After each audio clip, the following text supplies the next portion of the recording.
विस्तारानं अयोध्येत श्रीरामाच्या प्राणप्रतिष्ठा सोहळ्याचं मनसे अध्यक्ष राज ठाकरे यांना निमंत्रण देण्यात येणार असल्याची माहिती कळते। श्रीराम मंदिर ट्रस्टकडून लवकरच मनसेला निमंत्रण जाण्याची शक्यता आहे, मात्र अद्याप कुठलंही निमंत्रण मिळालेलं नाही असं मनसेकडून स्पष्ट करण्यात आलेलं आहे। 22 जानेवारी रोजी अयोध्येमध्ये हा सोहळा पार पडणार आहे। एकीकडे उद्धव ठाकरे यांना निमंत्रण पाठवण्यात आलेलं नाही, तर दुसरीकडे राज ठाकरेंना मात्र निमंत्रण पाठवण्यात येईल अशी माहिती समोर येते।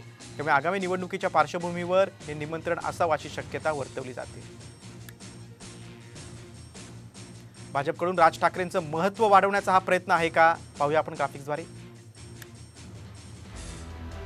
राज ठाकरेंनी मशिदीवरच्या भोंग्यांना विरोध करताना प्रखर हिंदुत्वाकडे वाटचाल सुरू केली होती।